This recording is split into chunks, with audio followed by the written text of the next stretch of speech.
Hi, everyone, and welcome back to the AI Interconnect podcast. I'm your host, Laurent, and on this show, we have real conversation with founders and operators building in PropTech, FinTech, LegalTech, AI, and emerging technology tech market across the world. AI Interconnect is a global platform where founders share their journey, challenges, vision. No sell pitches, just honest conversation. Today I'm joined by Luis Alves Dias, co-founder and CEO of Legau. And Legau is an AI legal assistant that helps lawyers draft, review, and manage legal documents directly inside tools like Word and Outlook. Okay, I love it. Luis, thanks for being here. Very, very happy to have you on the show. Thanks for having me, Laurent. Hopefully this chat brings some value to your audience. And you nailed it on the product description, by the way. Okay, I'll try my best. Very cool. I always love to start with from the beginning, and let's start with your background so listeners understand the path that led you here. I can already see a strong pattern here. You come from the legal world and then decided to build a product inside that same environment. Luis, how did your background in law and legal workflow lead you to co-found Legau? That's a great question. My journey really started in the traditional way of a lawyer, at least in my own country, Portugal. So I studied law, both the bachelor's and the master's in law here in Portugal. And then I worked for two international law firms, one at a time, of course, not at the same time.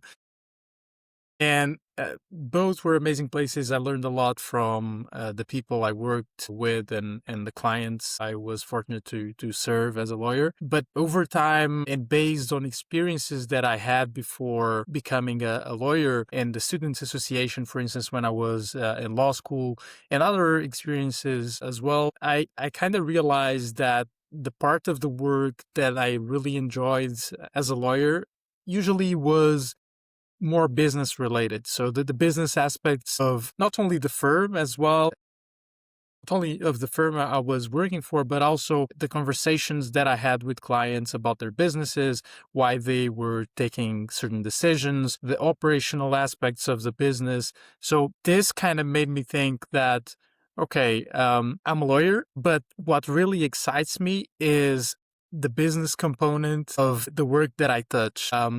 And that was something that made me think of these other experiences that I had before. And I kind of realized at that point that, hold on, maybe one of the things that I really love to do, which is, have a bunch of ideas in my head and then implement them and see the impact that they have in other person's lives. Maybe one of the ways I can do this is by, actually building a business. And the second realization at that time was, and I'm a person that thinks a lot about the future, and that of course has tons of good stuff, but also some other things that are not so good. But at that point, one of the things I was thinking over and over again is that I was seeing this world very uncertain. I used to work, my specialization as a lawyer was on the finance industry, and one of the things I was following very closely at the time was fintech, the fintech ecosystem around the world, mainly in Asia, but also in Europe, a little bit in the US as well. And at that point, I was seeing so many cool ideas coming to the finance industry and seeing a world, the financial industry services changing at such a fast pace that kind of made me think about the world as a whole and how the world was becoming more volatile, uncertain. And that made me think of how privileged I was in the context that I had, because I was in a very stable position, a good career in an international law firm, earning good money with great clients, great colleagues. And that didn't match with the world that I was seeing. So this idea of quitting my lawyer career, stepping outside my comfort zone, kind of gained momentum inside of me, because I thought like, okay, maybe if I'm outside, learning how to manage uncertainty, this volatility, manage risk, maybe I'll end up becoming really good doing it. And at the same time, I'll have the privilege of learning so many things while I'm building something, a business. And so that led me to, take the decision of quitting the lawyer career and starting my own projects. Legau was one of the projects that I had at the time. My first year as an entrepreneur, I had 4 or 5 projects. I was so in love with the idea of pursuing my passions and doing, so many cool things with many different friends. So it was a crazy year. And Legau was one of the projects at the time. And I must say, it was not the project that I felt was meant to be the more successful. But that's life, After a year of doing all these crazy projects, I decided that, okay, I really love to do this, so I need to make this sustainable. Building one thing is so hard. Imagine 4 or 5 at the same time. What I did is I convinced my partners at the time, all of these projects had different partners, to do traction tests with all the products.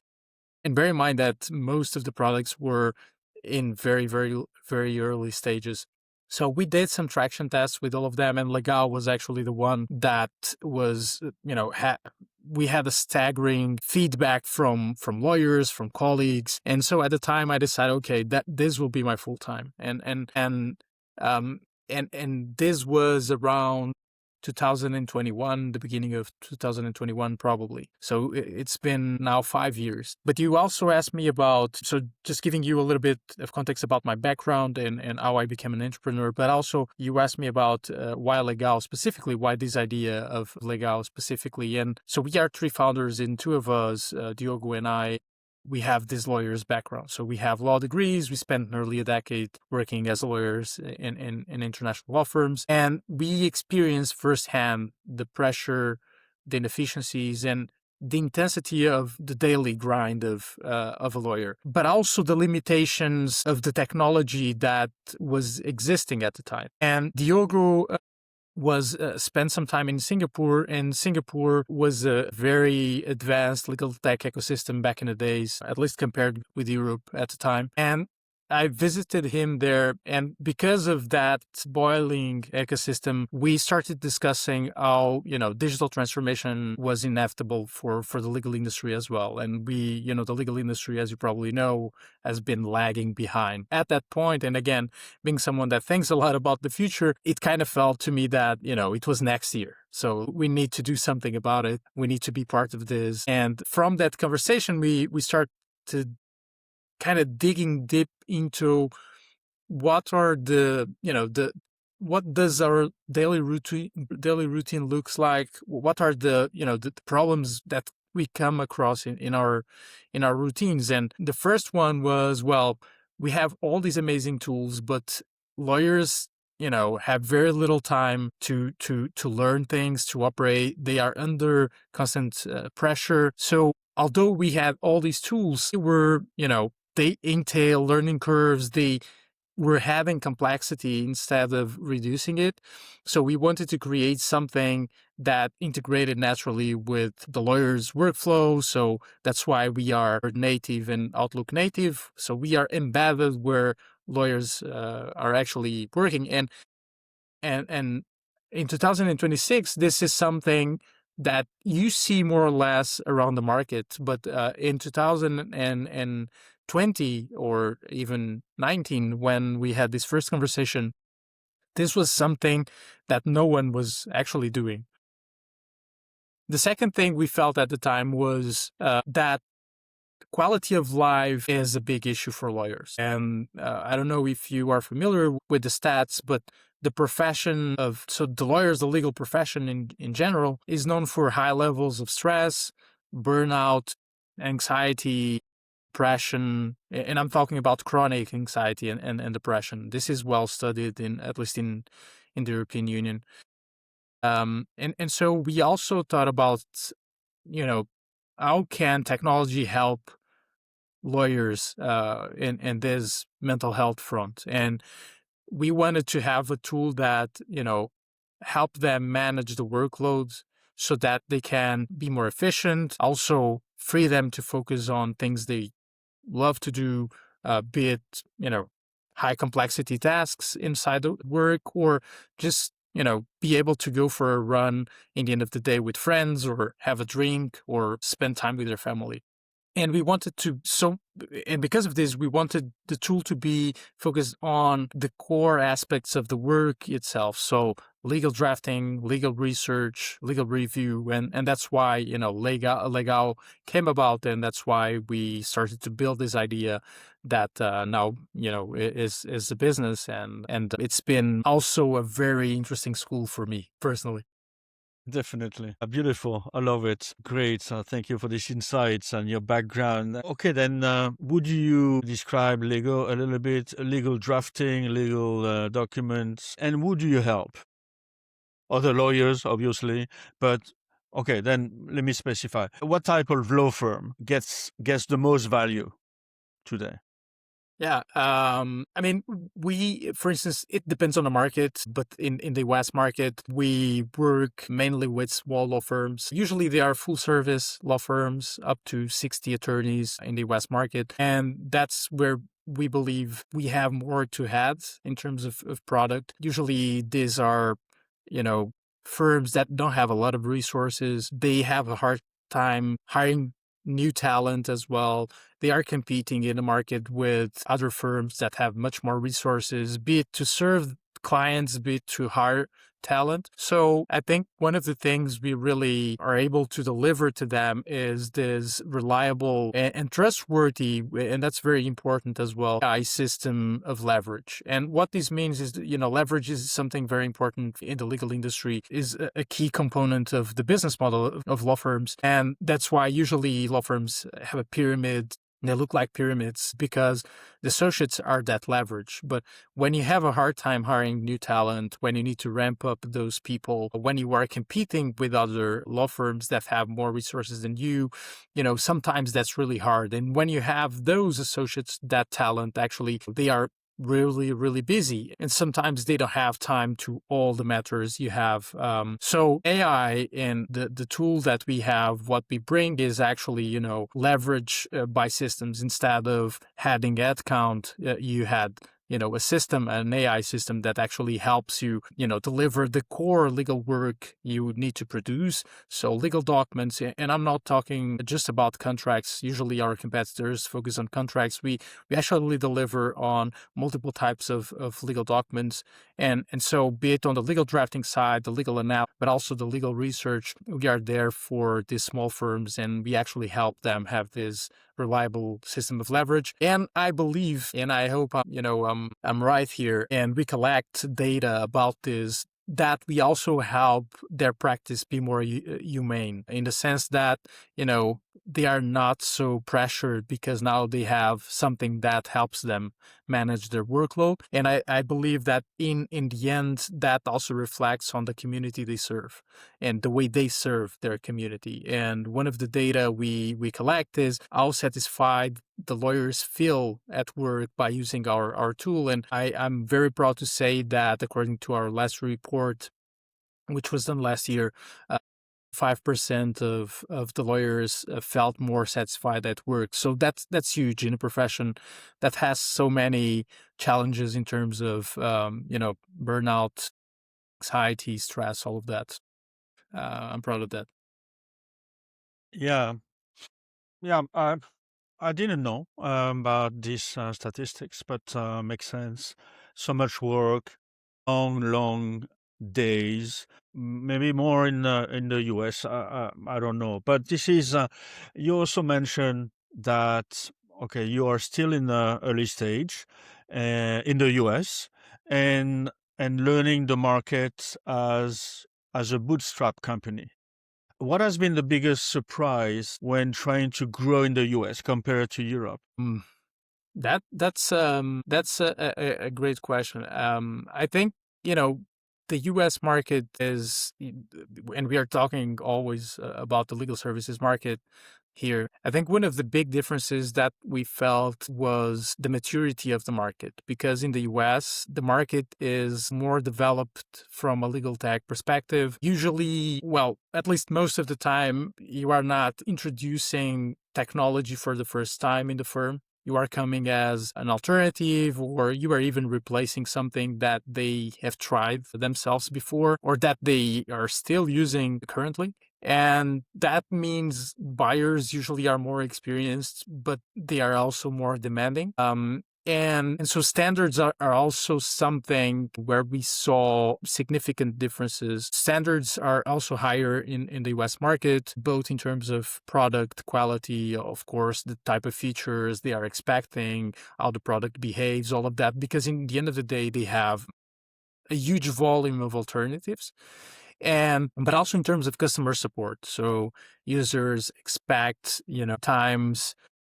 The smaller segment is easier in terms of the customer support, but if you go to mid-size or big law, for instance, it's very usual they expect 24/7 support, so fast responses, clear value as well from day one.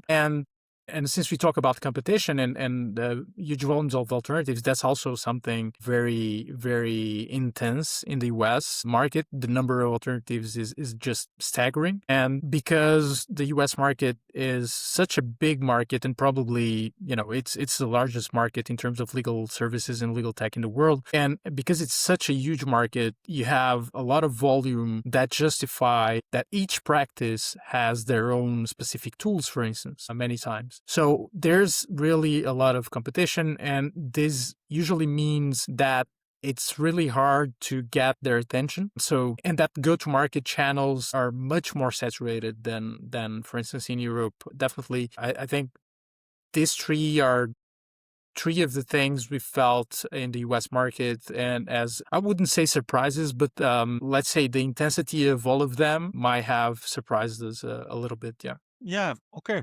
Yeah, definitely. From what I see across AI and the legal industry is cautious, but also under strong pressure to become more efficient. You mentioned it before. From your vantage point in legal tech, what shifts in the industry matter the most right now, but is still underappreciated? Sorry, Laurent, can you repeat? What?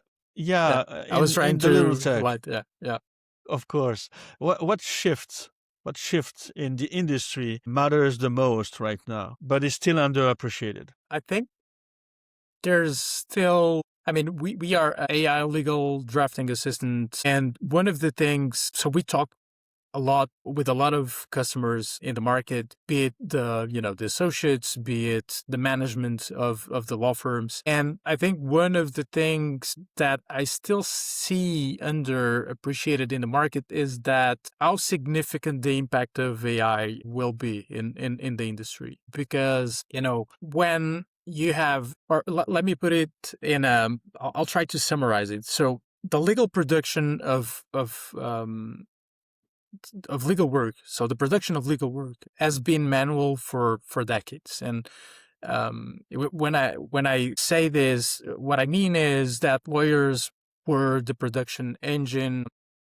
They were the ones drafting the contracts. They were the ones drafting the court filings, the memos. So they are the main production of engine. And although technology helped, the lawyers still did the work. And with AI now embedded into the workflows, I think one of the things that is a very significant change is that production shifts from lawyers doing everything to maybe lawyers just orchestrating and supervising. And this is because for the first time in human history, you have a technology that can compete with the human brain in one thing, which is processing unstructured inputs like a contract, an image, for instance, a permit.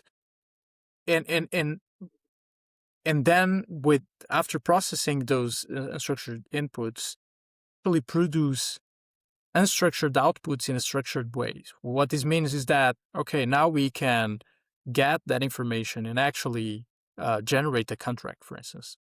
Contract is still unstructured data. It's structured in a structured way. And until very recently, that was an exclusive of the human brain. So when I say the production model of law firms can now be significantly impacted is this. Now you have this technology, so now you'll see more and more AI actually doing this process. So the question is, what happens in the middle? So, okay, I know now AI can process these unstructured inputs and produce unstructured outputs in a structured way, but what's in the middle making that possible? And usually people call it, let's say, the algorithm. And the algorithm in this case, back in the days in the legal industry, would be, the brains of a lawyer, the legal expertise that lawyer has, right? So the experience that lawyer accumulated, legal knowledge he acquired throughout the years.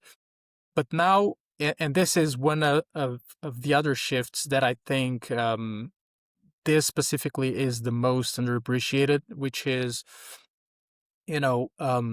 the production model goes from manual to semi-automated or automated, but the expertise model, and I think this is the most underappreciated, goes from, I'll call it human capital. So basically something that is inside the brains of lawyers and that actually no law firm owns because they don't own the brains of lawyers, right? To something that you can embed in AI workflows and AI tools. So if you actually distill that legal knowledge, so let's say you have a contract and you have that contract with annotations like, oh, this contract, is used to do this. This clause means this, and we use it in this situation. And when we negotiate, be aware of this and that. So this is distilling the legal expertise that's usually in the brains of lawyers and making it accessible to the AI tools. And this is something that when you embed the legal expertise in these tools, now the law firms have something that they own, that's an asset they own, and more importantly, it's scalable. And so that's why I think you will see a lot of consolidation as well in the market. But these two things will then impact the business model because as the production compresses, and you have this asset that scales, you may draft SPAs or contracts, any type of contract in a few minutes, for instance, instead of a few days or hours. And so the value is there, right? So the contract is still allocating risk, is still, the product of legal expertise, but now it doesn't make sense to bill by the hour, right? So I think we'll see more and more law firms going towards a value-based pricing model. But all of this is because the production and expertise model are changing. And I think a lot of people are still very much focused on the production model change, which is much more about automation, acceleration, efficiency. But I think what is really underappreciated is this other aspect of expertise model, the expertise model changing from, I'll call it human capital, so something that lies inside the brains of lawyers, to, let's say, systems capital or something, systems capital, why not, where AI is actually embedded in tool, where legal expertise is embedded in AI and tools and workflows. And that will change a lot the profession of law, in my opinion, and the lawyers' roles will definitely need to evolve. A great analysis, and I haven't thought about this. That maybe there's a shift in the billing of lawyers. Yeah, they bill by the hour, even though they take a retainer at the beginning, but in the US especially. Okay, then you operate in a very fast-moving AI category, but with a conservative customer base. Yeah.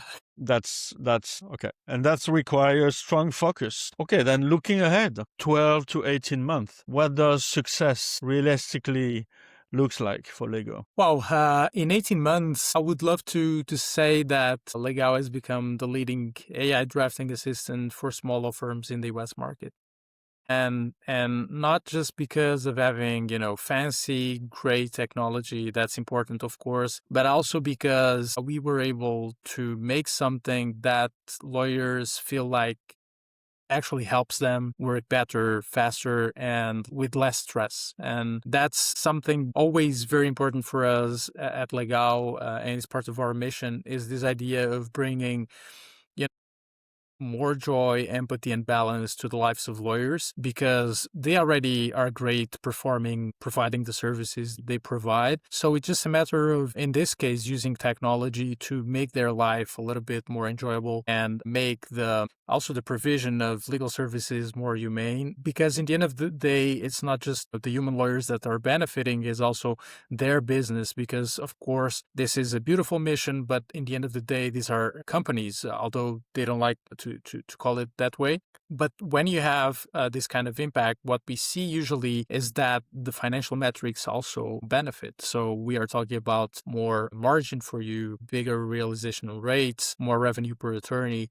more productivity, and so on. So there's a ton of financial metrics that in the end of the day benefit of this. And in the end, I also believe that the community that law firms serve will benefit of this.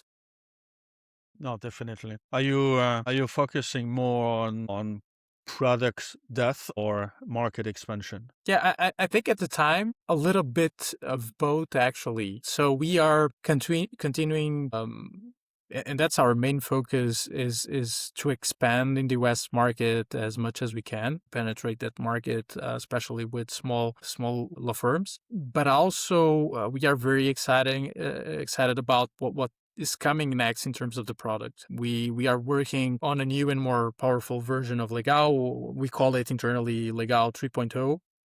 And the focus is expanding our agentic capabilities around legal drafting, email drafting, reviewing, analysis, and so that the product can support lawyers more proactively and inside, the tools they already use, as they are already used when they work with us. And at the same time, we are building deeper integrations with the document management systems like iManage, NetDocuments, SharePoint, OneDrive, Google Drive, Dropbox, all of those, including smart classification, indexing of those documents, and drafting intelligence. So that knowledge, it's not just something static that you have inside your house, but is something dynamic and even strategic that you can use while drafting or analyzing something. So we are very excited about this new, I'll call it the new stage of the product. But so the focus is very, twofold. Continue the expansion in the US and also this new stage of the product. And as you say, focus is important, especially as a bootstrap company. So it's a lot to chew already.